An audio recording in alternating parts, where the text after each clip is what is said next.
Welcome back to the best 10 ever, where we give you the best 10 minutes you ever spent. Okay, so peace and love. This week is Black Breastfeeding Week, and I said that I was going to do videos this week that help to honor and educate on breastfeeding in the Black community.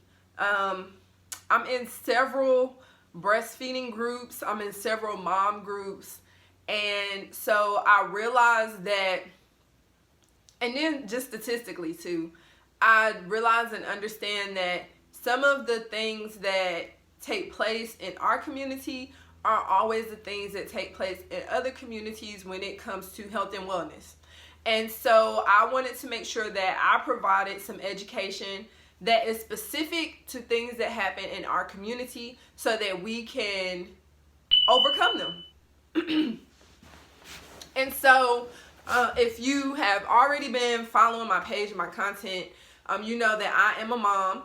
My son's name is John. He's an amazing little boy. He's 3 years old.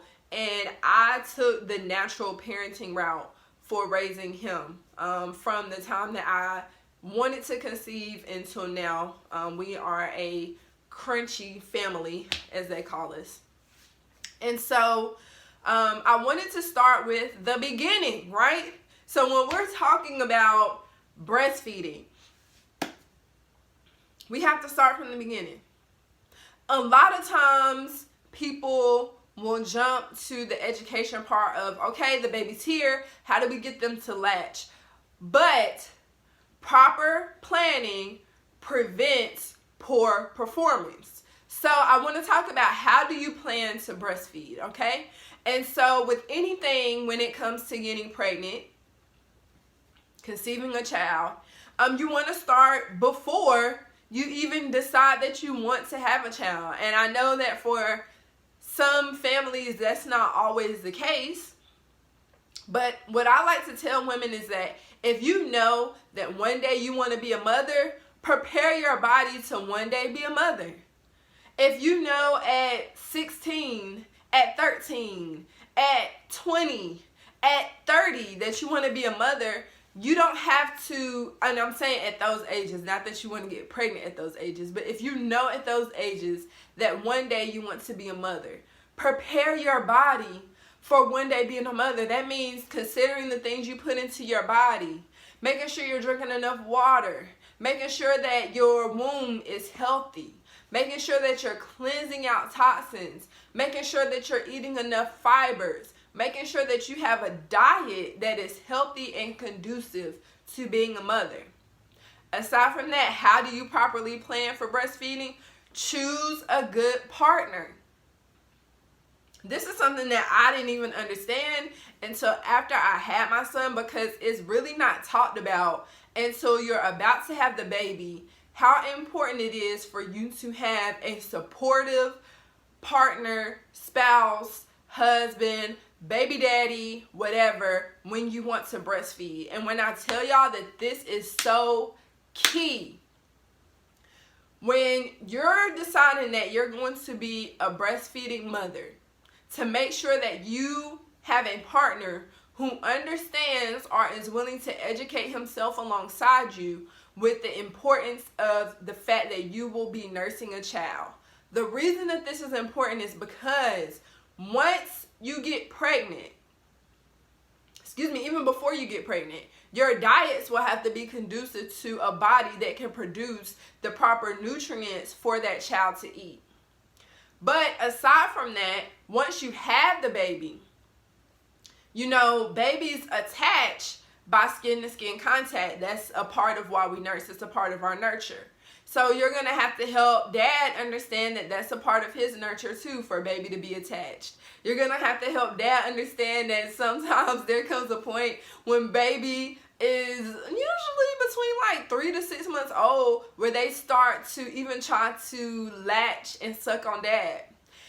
You're going to have a co-parent or the other parent that understands, like, hey, after this woman has this child, she's going to need food constantly. It's going to be like you're still pregnant how much you're eating, because they're going to be having to feed and eat and consume still for two people. Because now they're not feeding through the womb, they're feeding through their breast. And so they're still going to be eating like they're pregnant.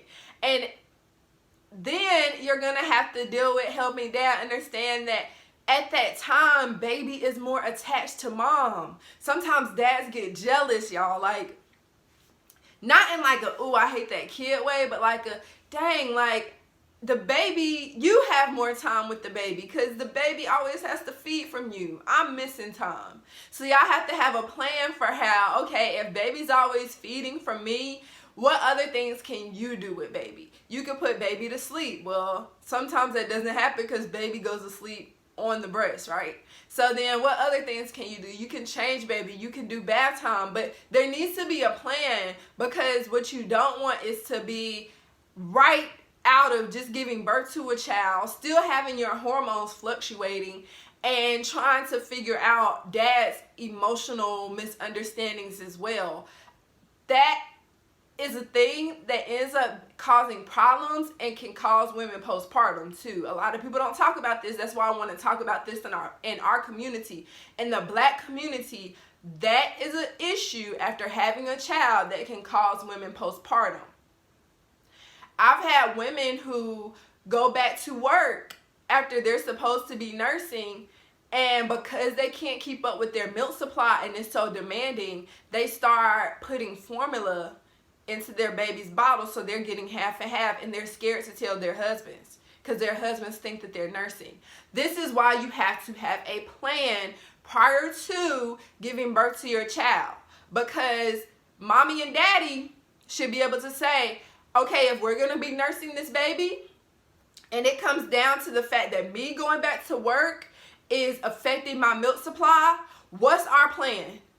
Am I going to stop going back to work so I can be home with baby and nurse, and you're going to pick up a second job? Or how are we going to figure out what to do with income? And you don't want to be in a place where you're trying to figure that out when y'all have a newborn, y'all both aren't getting enough sleep, and where your life is depending on it. You want to have a plan. You also want to have a plan with your spouse, because nursing can be difficult.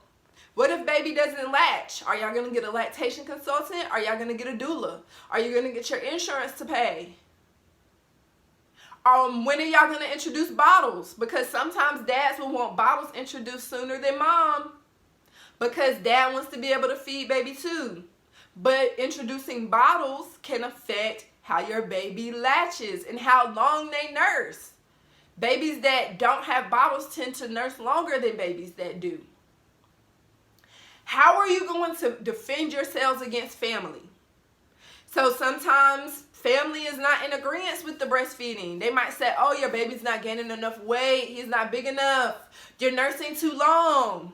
What's going to be y'all's plan as a couple or as co-parents for how you're going to counteract that? How you're going to deal with that? What's going to be your plan if your baby goes to grandma's and grandma gives that baby food before you want the baby to have food? What? Because your baby's still nursing 100%.